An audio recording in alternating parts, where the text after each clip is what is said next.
So we're going to continue with pulmonary disorders.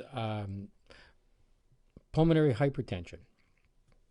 As you remember from anatomy, uh, the circulatory system has got the systemic circuit and it has the pulmonary circuit. The systemic circuit comes off the aorta, goes through all the capillaries, so it's being pushed by the left ventricle. The veins all drain back via the vena cava, superior and inferior, to the right atrium. The right atrium goes to the right ventricle, and then the right ventricle goes out to the pulmonary artery, which goes to the lungs. It perfuses through the capillaries of the lungs and then back via the pulmonary veins to the left atrium. So right ventricle to left atrium is pulmonary circulation. Normally, there's very high flow in this, but it's low pressure. It doesn't need much pressure because it doesn't have very far to go. It needs to have the same volume as the systemic side of the circuit. So cardiac output for the left ventricle has to be the same as for the right ventricle. Now, the pressure at systole, when the right ventricle contracts, really only generates about 30 millimeters of mercury, as opposed to 120 on the left ventricle side. If that pressure goes up much above that, it is called pulmonary hypertension. So there's a couple of different types. One is a primary an idiopathic pulmonary hypertension. Idiopathic, we don't know why it happens. Rapidly progressive, the pressure starts to rise. It is really life-threatening. Prognosis is quite poor, and it doesn't respond to any treatments that we have currently. It's a pretty dangerous thing when it happens. Most pulmonary hypertensions are secondary hypertension, pulmonary hypertension. It comes from either increased pulmonary flow or increased resistance to flow. And that increased resistance can be pressure in the left atrium. You can't have flow through the pulmonary veins into the left atrium very effectively if the left atrium hasn't been drained properly into the left ventricle. So it backs up. So if the pulmonary veins can't drain, then the capillary beds in the lungs can't drain, and then you can't push blood through the pulmonary arteries into those capillaries, which means even though the ventricle is squeezing, there's no place for that blood to go, so pressure goes up. And it's pulmonary arterial pressure, so that's pulmonary hypertension. So vasoconstriction can cause it.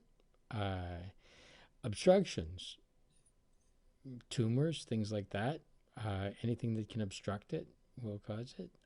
Loss of capillary beds, we call this obliterative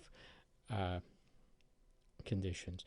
So that would be loss of parts of the lungs. There's something called ventilation perfusion coupling. If we don't ventilate an area of the lung, we also don't send blood to it. We shut down the capillaries with vasoconstriction to that area of the lung. So things like pneumonia and that will obliterate capillary beds. Emphysema and tumors and lung diseases, infections can cause a loss of capillary bed, which would be an obliterative loss. If the mitral valve between the left atrium and the left ventricle has stenosis, so it's narrowed, it means that the left atrium doesn't drain into the left ventricle very well, and so that pressure backs up that way as well. Left ventricular failure. So in the case of heart disease, like myocarditis or myocardial infarct, any of that on the left side means that the left ventricle doesn't pump enough, which means it doesn't drain fully, so the cardiac output is lower, which means there's blood still left in the ventricle, which means that there's blood gets left in the atrium, which then backs up the pressure. Septal defects, where blood can pass from one side to the other. Polycythemia is too many blood cells. So viscosity of blood goes up, and it takes more pressure to move it. So that will do it. Congenital heart disease, that would be some septal defects probably, but they all can lead to this secondary pulmonary hypertension. So what we try and do is the body will grow more networks of blood vessels and to give someplace for the blood to go, but then that increases resistance. So when this happens, what's the clinical manifestations? What do you feel? Well, it depends. It depends on the severity, how much hypertension there is. Like, so if it's 40, well, that's not going to be that severe. If it's 65, then it's like huge. So it varies according to the severity, how long it's lasting, like what's the cause. But one of the things you get is exercise intolerance. So if there's adequate flow at rest, and we can manage, well, as soon as you start to exercise, cardiac output goes up, and as the cardiac output goes up, it'll raise the pulmonary blood pressure, which can really exacerbate this. So you can't cope with it. Fatigue is a big issue because circulation is not happening properly. So ATP doesn't get made. Syncope, which is fainting. Hemoptysis is coughing up blood. You get chest pain on exertion. Difficulty breathing because what happens is the capillaries start to engorge with blood, and they literally start squeezing the alveoli, so it's harder to ventilate. So it's difficult breathing. Cor pulmonale is right-sided heart failure due to this. Systolic ejection clicks. So this is the valve clicks because of that increased pressure.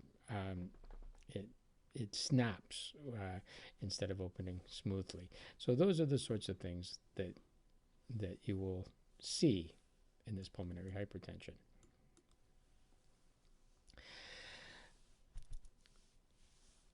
A big vascular issue that can happen to a lot of people is pulmonary embolus. So this is anything that's any material, blood clot, fat, air, tumors, foreign bodies, parasites, worms, anything that occludes a blood vessel is an embolus if it's detached and it's movable. Now, something to note is that your entire venous system, your systemic veins, are always getting bigger.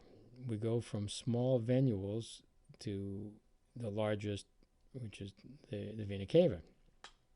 And then it goes through the right atrium and the right ventricle into the pulmonary arteries. And the pulmonary arteries start to branch and get smaller and smaller and smaller. So the thing is that any embolus anywhere in any veins will, if they dislodge, will travel through the entire venous system without getting caught until it passes through the heart. And the first place that it can get caught is in the lungs, and we'll call that a pulmonary embolus. Now, most of the time, these clots form post-trauma in the extremities, especially the lower extremities. So you get things like deep vein thrombosis happening. Elderly people, post-injuries, sprained ankles and things like that, you end up with blood clots there. If they dislodge by getting on an airplane in low pressure, massage, things like that, that clot can move right through the entire system, and then the place that it's going to get caught and occlude is the blood vessel is in the lungs. So it happens, and it happens a lot. Now, usually they're very small, and they don't occlude large areas of the lung, but sometimes they can be quite big, and they can be quite dangerous. So Virchow's triad looks at some of the factors that cause the formation. So venous stasis, so sluggish blood flow, is one of them. Hypercoagulability and damage to the venous wall, so the tunica intima gets damaged. So this trauma can do this. Old age can do this. Nutritional issues can make the intima dangerous for injury. Heart conditions can cause venous stasis. Vein valve problems, so varicosities can lead to the formation of thromboemboli can follow that. So immobility, trauma, pregnancy can do it. The baby can really occlude the venous return from the lower limbs. Cancer, tumors can take up space and block and cause venous sluggishness. Heart failure. Estrogen use is a big thing. Now, estrogen use increases coagulability, so not only can it lead to pulmonary embolus problems, but it can also lead to emboli on the arterial side, and the ones that we worry about there are the ones to the cerebral vasculature, so they can cause strokes. And a lot of times estrogen supplementation happens postmenopausally. It has its risks. Now remember, flow through a blood vessel is like resistance to flow is 1 over the diameter to the 4th power. So if you so a 50% occlusion means that half times a half times a half times a half. So that's 16 times less blood flow happens. If the problem is that if that occlusion happens in the pulmonary side, it can lead to pulmonary hypertension. So these would be mechanical obstructions.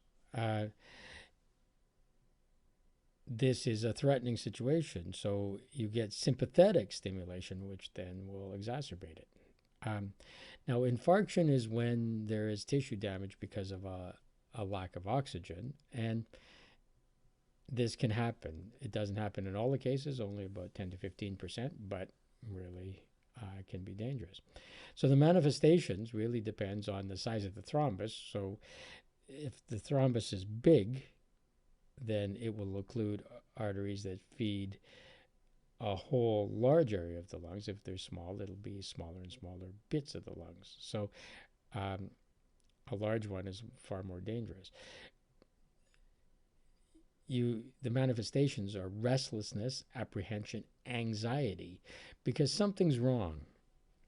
And you can't really quite figure it out. You can't get a full breath because you have some dyspnea, because there's not only is there ventilation perfusion coupling, that blood flow doesn't go where air doesn't flow, but also we don't bother sending air to places where there's no blood flow. So you'll get bronchospasm locally to stop that. So it makes it difficult to get a full breath. Tachycardia, because you try and overcome the pressure. Tachypnea, rapid breathing happens.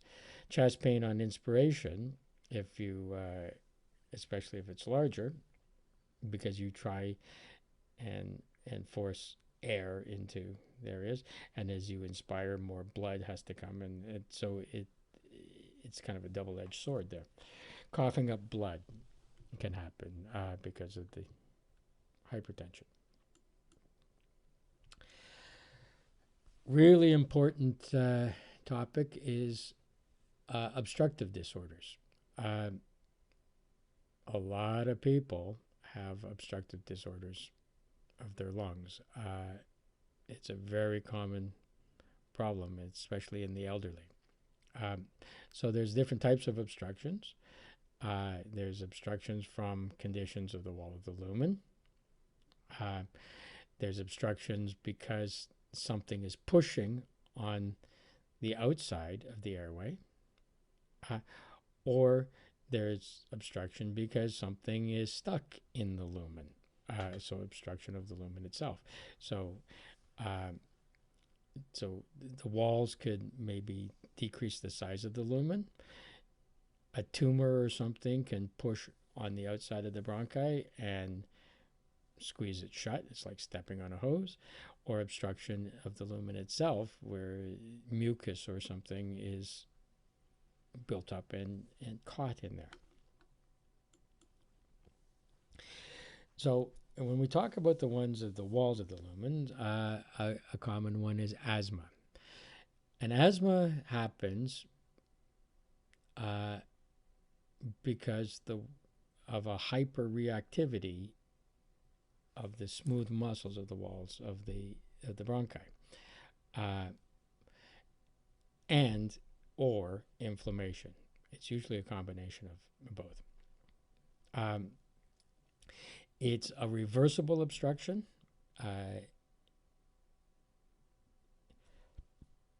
It lasts for as long as it's going to last. Usually there's two types of drugs that are used to deal with it.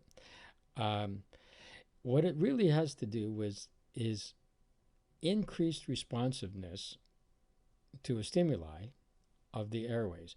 We know that we'll bronchodilate and bronchoconstrict depending on what's going on, by the sympathetics, by irritants and various things. So this is a hyperreactivity, where a hyperresponsiveness to these stimuli.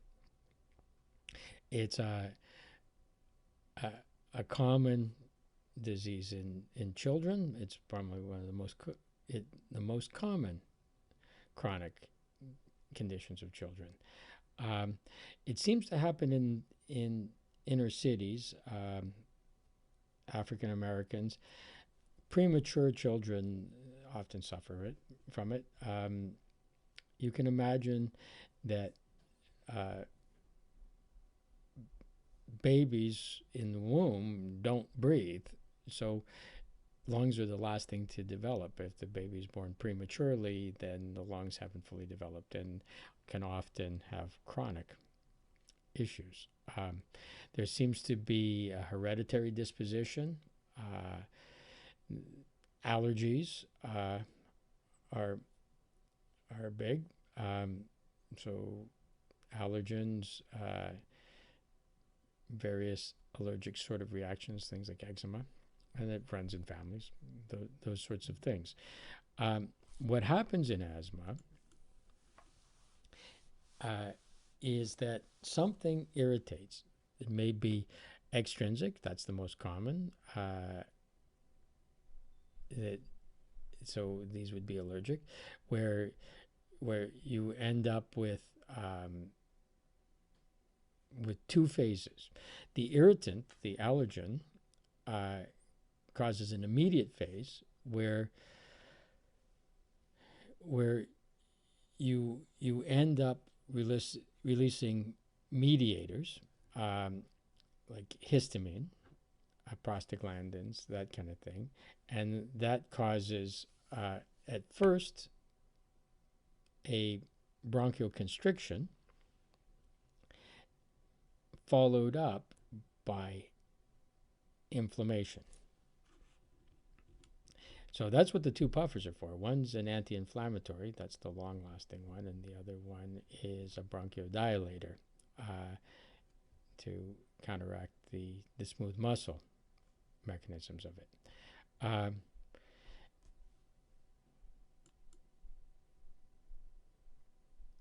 This picture is slightly complicated, but it's a normal airway. What happens is it constricts and inflames, making the lumen smaller. Resistance goes up. So that's an obstruction.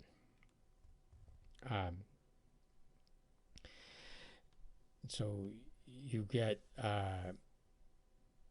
increased microvascular permeabilities, all the things of inflammation. Now, if this happens enough, you end up with hypertrophy of the smooth muscle. You get gland hypertrophy, and this becomes less acute and more chronic as the epithelial damage happens.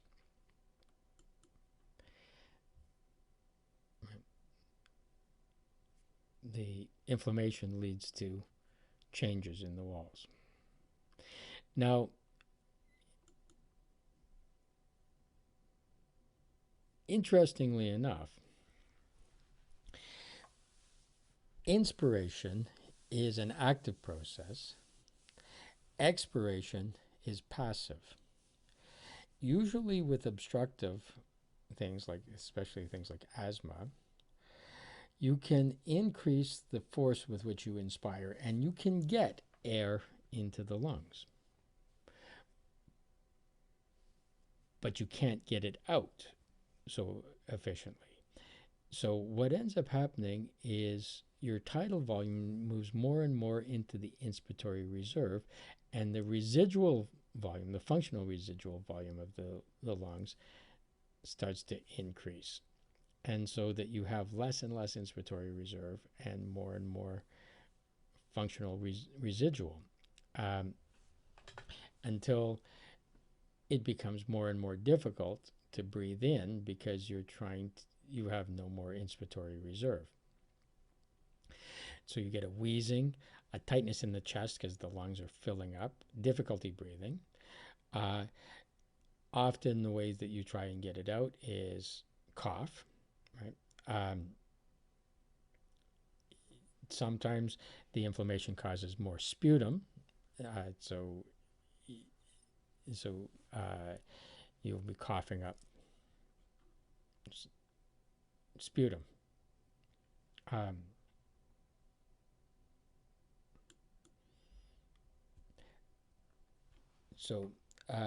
So what ends up happening is you have to start using accessory muscles to breathe.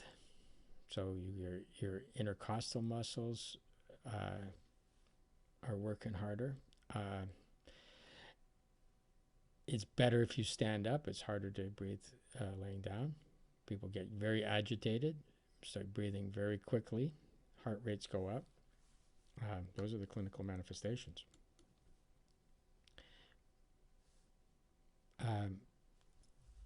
So this is looking at some of the the drugs. So I'll let you go through them, but yeah, just have a look at that. I'm not going to go through it right now. Okay, asthma, reversible. Bronchitis is inflammation of the trachea and bronchi, but it's not not asthma. So it's often caused by irritation, either by an infectious agent, viral, bacterial, or it can be smoke inhalation or heat can do it. Inhalation of irritant chemicals can be allergic reaction too. So this is a person with asthma has a hypersensitivity to this and a hyperreactivity. People with acute bronchitis have normal, but the stimulus is overwhelming and it causes inflammation. So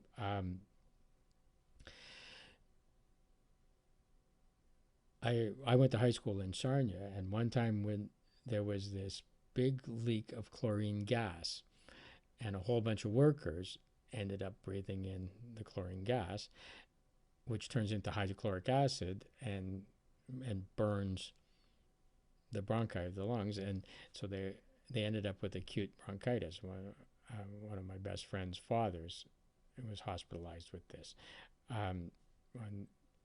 So this is what's coming to mind for me right now. So the airways are inflamed, and you get all of the cardinal signs of inflammation. You get swelling and redness and all of that. So the clinical manifestations are cough, a fever, especially if you've got a viral infection, chest discomfort below the sternum, sore throat, fatigue, because you're not exchanging enough oxygen, and so you're not making enough ATP. Very real problems.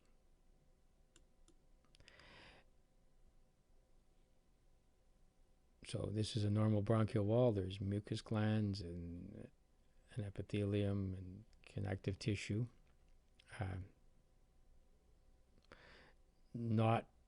So this is this part here is where the smooth muscle is, and that varies between the large bronchi and the smaller bronchioles. The amount of cartilage varies, so this is a mid-sized bronchial. So acute bronchitis you get better from. Chronic bronchitis is chronic inflammation in the walls of the bronchi. Now, at one point, chronic bronchitis and emphysema were considered two separate entities. But now they're lumped together as something called COPD, chronic obstructive pulmonary disorder. And chronic bronchitis is type B of COPD.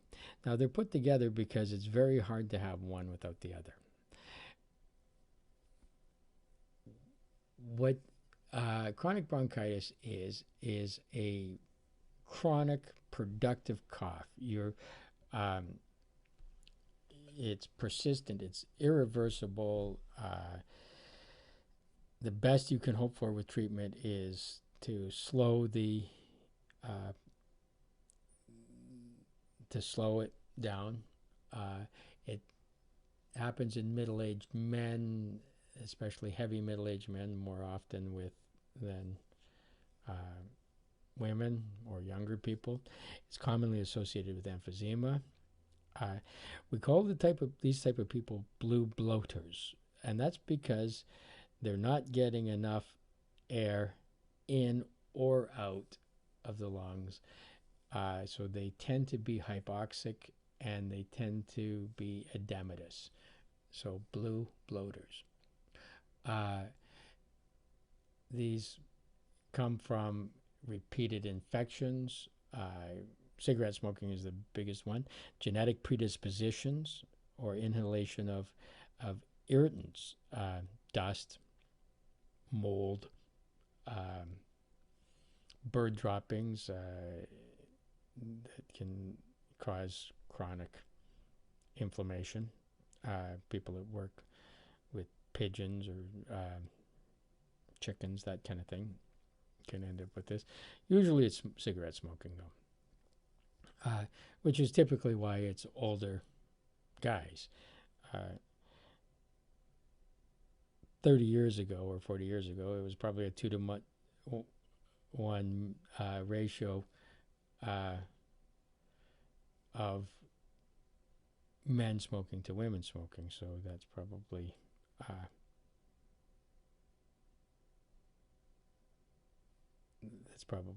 a big thing. Twice as many men. So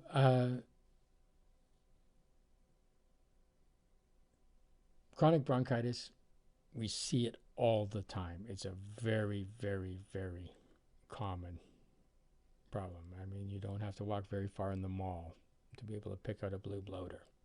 You can hear their breathing. You can see. Now, genetic predisposition comes with how well the person can actually clear their lungs. There's enzymes and that work on cleaning the lungs, and the relative efficacy of that makes you more or less predisposed. So you get a chronic inflammation and swelling of the mucosa. You end up with scarring, and you get airway obstruction. You get hyperplasia of the goblet cells that make the mucus. So that means that you get increased mucus production to the point where plugs may form, and it's impossible to get air through those bronchi. You get increased bronchial wall thickness, and so that thickness means the lumens get smaller, and it increases resistance. So you have to work harder to breathe to move the oxygen. That increased work of breathing actually increases oxygen demands, which then exacerbates the problem.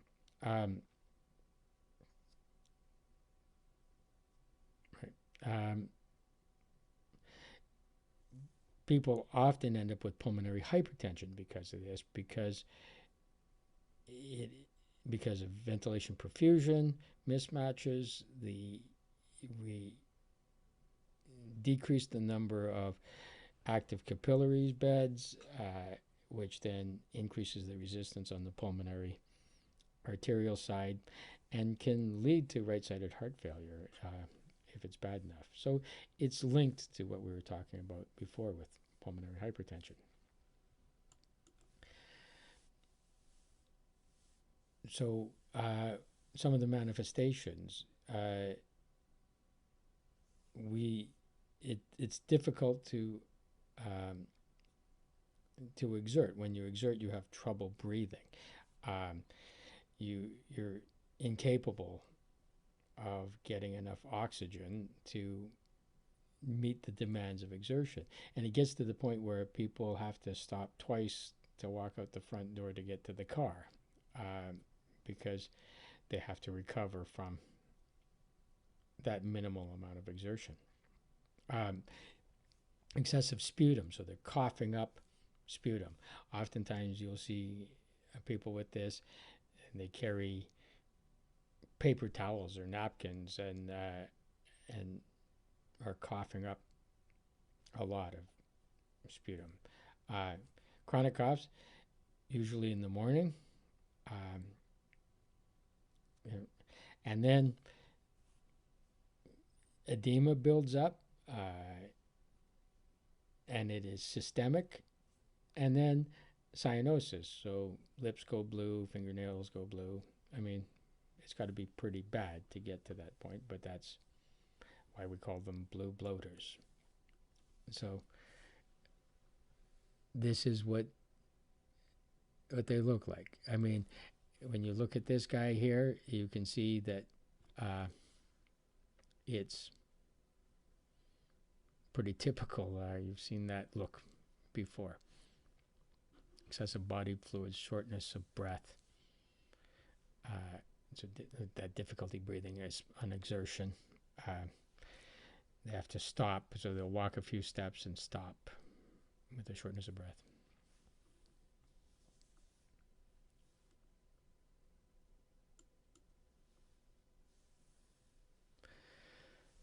So now related to this in COPD is emphysema. Now we call these guys the pink puffers. Again, middle age.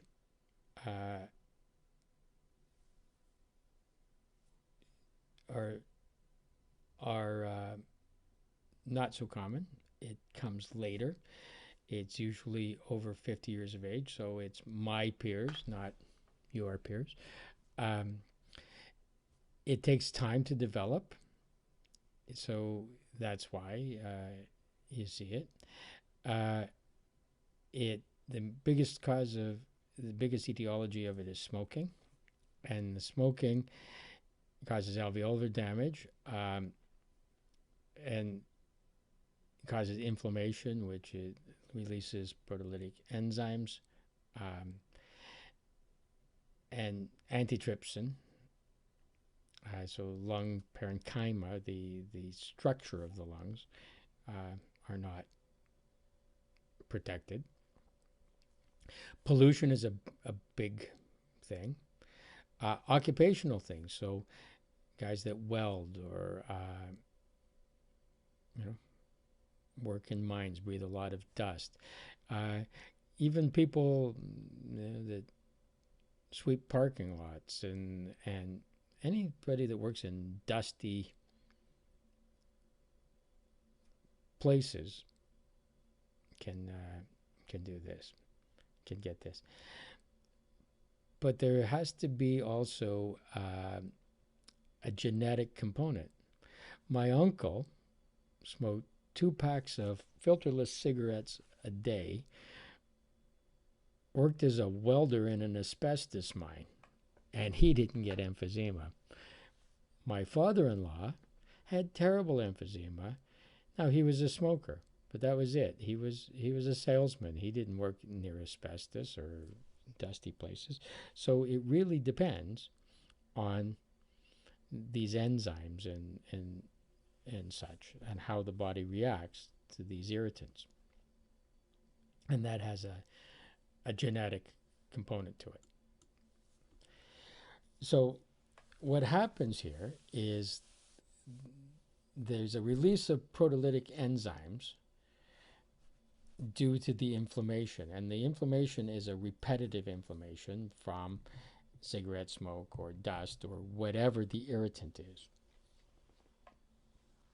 And what these proteolytic enzymes do is they basically eat away the proteins. And so there's a loss of elasticity in the lungs. So the bronchioles get smaller. They lose the ability to stay open and patent. So they become floppier or flimsier.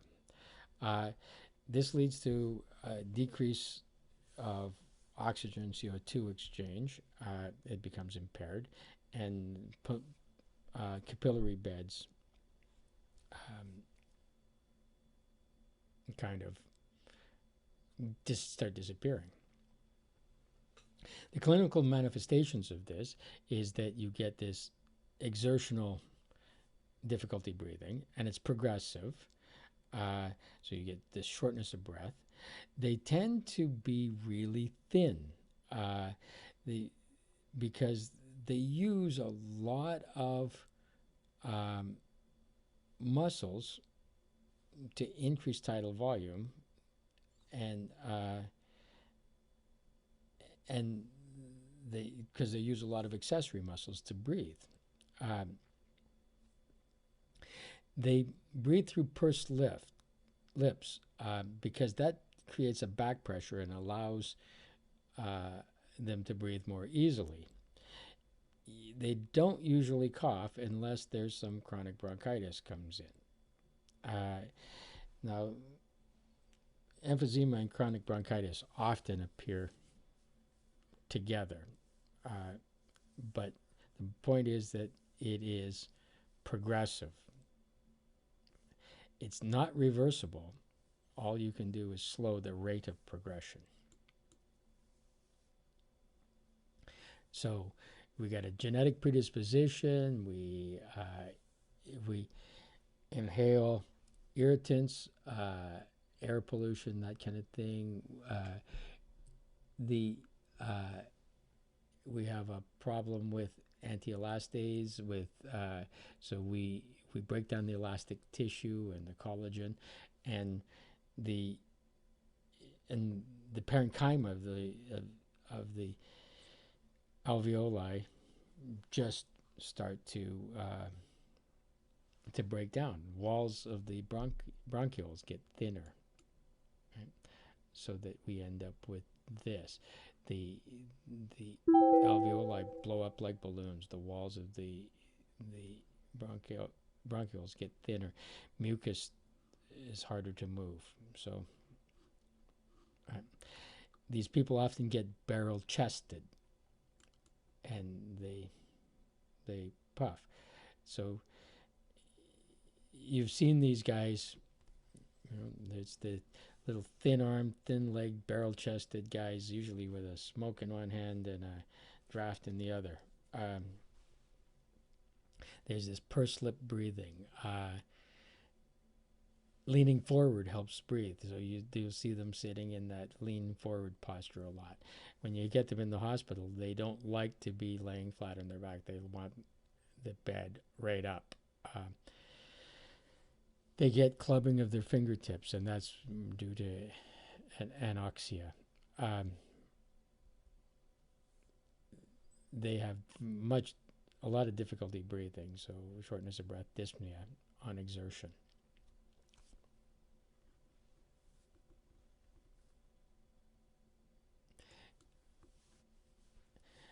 Now, bronchiectasis is another obstructive disease, and it's different entirely. So you get obstructive because of pus-forming disorders. It can be acquired, but usually it's congenital. Cystic fibrosis is really the big thing. Now, cystic fibrosis isn't necessarily a lung disease. It's a disease of secretions. People with cystic fibrosis have problems with their pancreas and problems with sweat glands and other things, but it can lead to bronchiectasis. So it can come from recurrent infections of the bronchial walls, and you get this dilation and inflammation. So acquired is a lot like COPD. You lose the epithelium and the ciliated epithelium. The problem with that is that you need the pseudostratified columnar ciliated epithelium to move the mucus. If that transforms into squamous cell epithelium, then you can't move the mucus, and that leads to obstruction. Oftentimes infections leads to pus, and that causes obstruction. So it looks like this. You get this dilation, almost these bubbles, varicosities, as it were, in the small bronchioles, and they fill with mucus, and they become obstructed.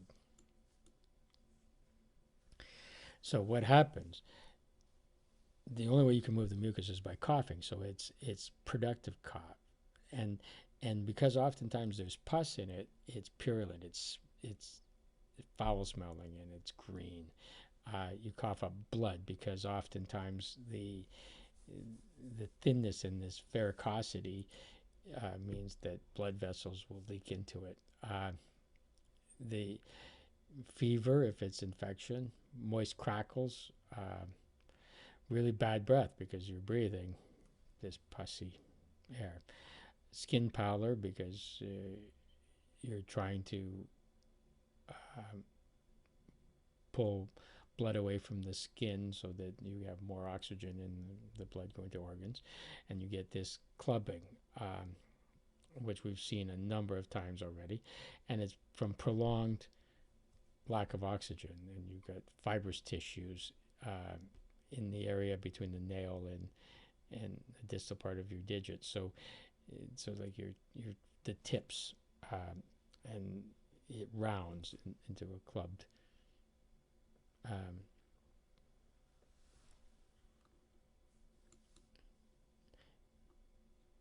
It looks like this.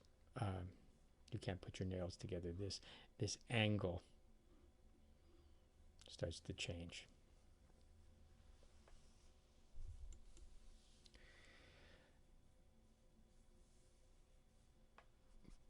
Biggest things with bronchiectasis is this recurrent pneumonia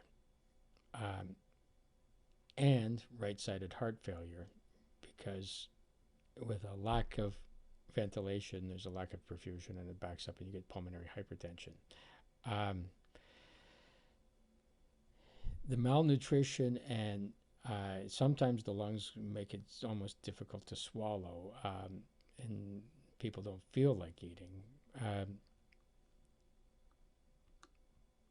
Those are the biggest things, but really it's the recurrent pneumonia and the right-sided heart failure and what's going on with pulmonary hypertension that is the scary part.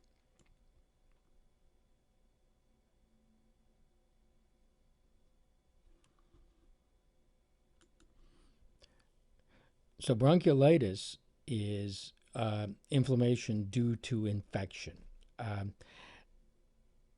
It says here occasionally due to allergic reactions. I know it to be infectious, bacterial, viral, whatever, it's infectious. Things that allergic reactions may be make you more prone to infectious agents, winter time colds. This is lower respiratory infections. This often is secondary to upper respiratory infections.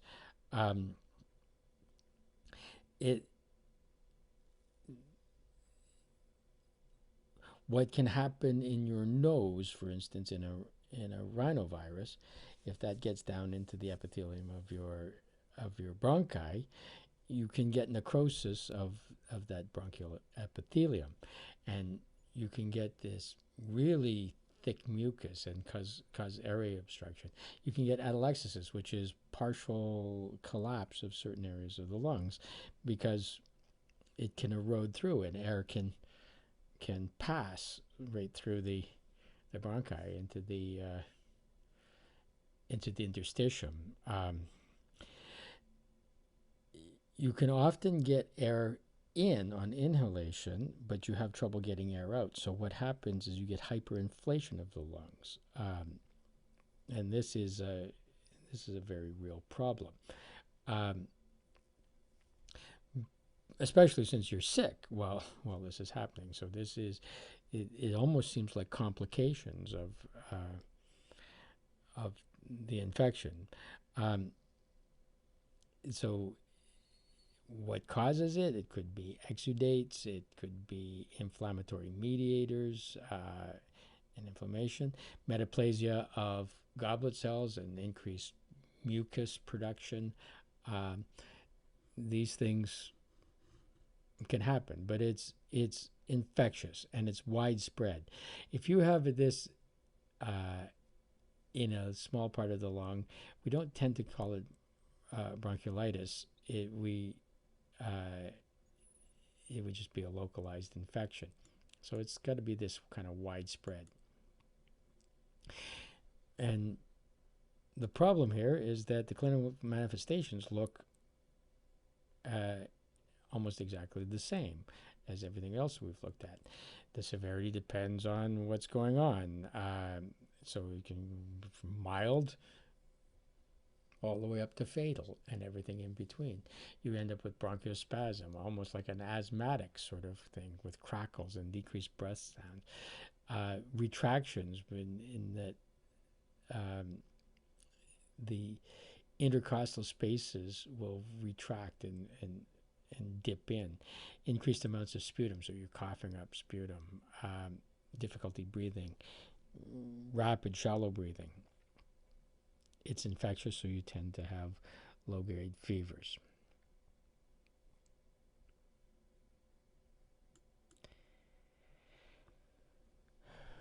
Okay, cystic fibrosis, CF. I don't know, a lot of people maybe have had encounters with this. It is an autosomal recessive disorder, and it's a problem of exocrine glands. As I said that earlier, a couple of minutes ago. It's a very strange disease. It affects all the exocrine glands, so that would be pancreas, some of the intestinal glands, sweat glands, lungs, right? Yeah. The first time I ever really encountered a baby with cystic fibrosis was at Hospital for Sick Kids, and ended up meeting the parents, and because my son was in there, and I was holding this young baby, and what's a very common thing for you to do when you're holding a baby? You kind of kiss its forehead. Well, this baby tasted salty because the sweat glands were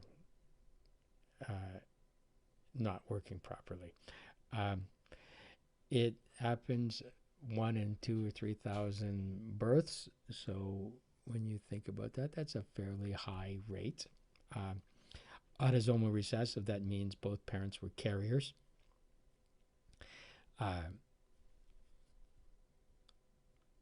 And so it probably runs in family.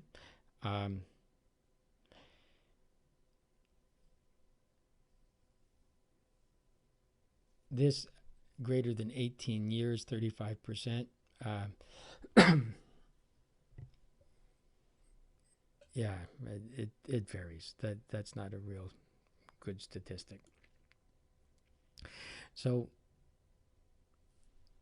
young adults, children, history of cough. They have this very thick mucus because the sodium issue means that there's not enough water. So it's very tenacious sputum. It sticks. They get recurrent infections because they can't pass air as easily, and so they can't get rid of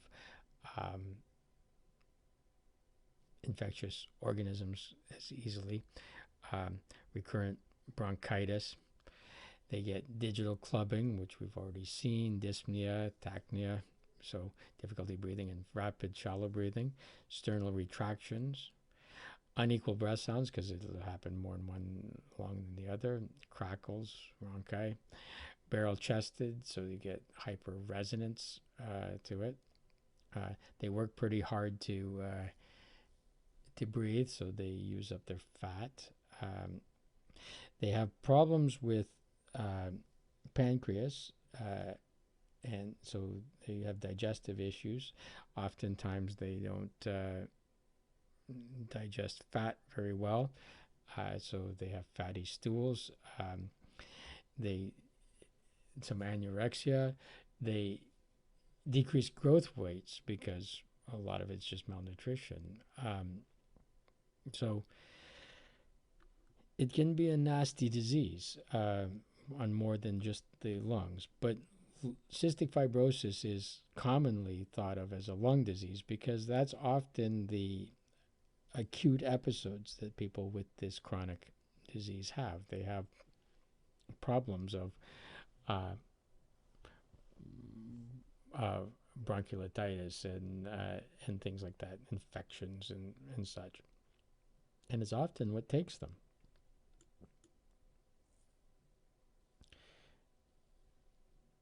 So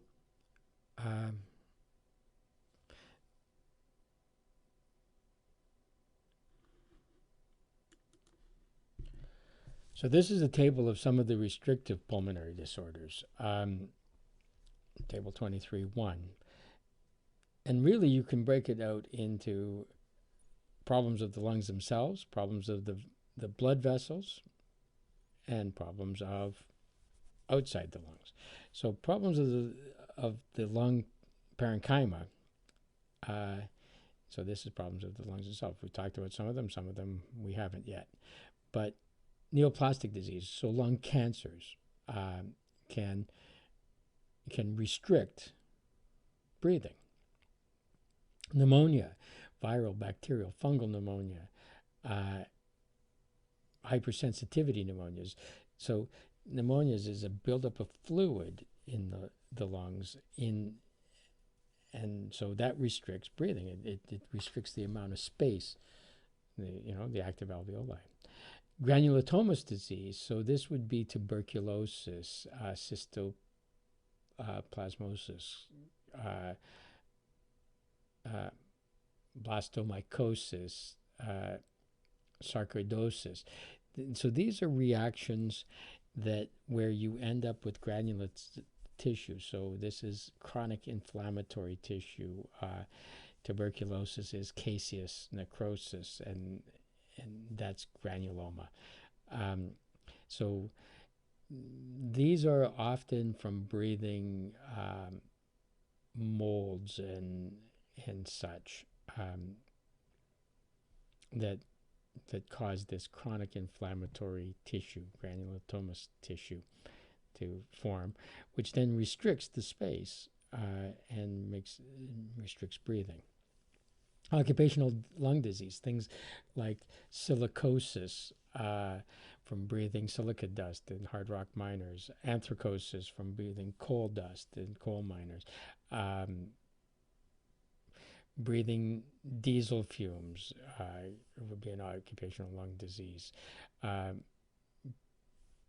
All kinds of different things, asbestosis from people that worked with asbestos. Acute interstitial pneumocystis is just what it sounds like. So this would be an interstitial inflammation rather than, so that's in the supportive tissues of the lungs rather than the alveolar tissues. So anything that causes inflammation there. Various collagen diseases, the rheumatic diseases, rheumatoid arthritis. So autoimmune diseases like lupus, scleroderma, osteogenesis imperfecta, those sorts of things that are collagen diseases really mean that the lung doesn't expand the same as it should. It'd be fibrosis and things like that. Atelectasis is lungs collapsing, either segments or whole lungs collapsing would be atelectasis. Pulmonary resection is surgery and the scarring from surgery and removing chunks of the lung, probably to remove tumors, or they used to do it for tuberculosis as well. And then that restricts the amount of lung area that's there. The vascular diseases would be pulmonary edema, pulmonary embolism, acute respiratory distress. So these are the sorts of things that where it's vascular. So with the perfusion, the perfusion coupling with ventilation perfusion coupling, it restricts the amount of ventilation when you restrict the amount of perfusion. Then the diseases of extrapulmonary things would be things like chest wall diseases. So people with scoliosis or ankylosing spondylitis or obesity or kyphosis, their chest walls mean that they literally don't have enough room to expand their lungs. So that would be a restrictive disorder. Neuromuscular diseases. So quadriplegia, Guillain-Barré, myasthenia gravis, Lou Gehrig's, amyotrophic lateral sclerosis is Lou Gehrig's, muscular dystrophy. These things will all mean a loss of ventilation because the respiratory muscles aren't working. Pleural diseases, so this would be pleural diffusion, hemothorax, pneumothorax, things like that. Abdominal distension, ascites, surgery. Pregnancy will restrict breathing and cause restrictive disorders. All of the restrictive disorders have got something to do with lung expansion. So it's alterations in the lung, the neuromuscular, and the pleura, any of these sorts of things. Can be lung dysfunction.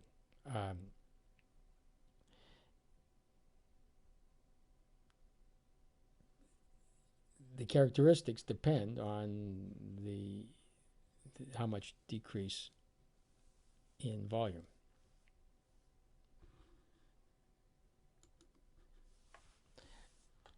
With this decrease in lung volume, the biggest thing is that there's not enough gas exchange, not enough ventilation. So you would tend to get decreased amounts of oxygen and inappropriate CO2. But normally it's oxygen because you're not bringing enough in. So I will continue my discussion of this in the next video.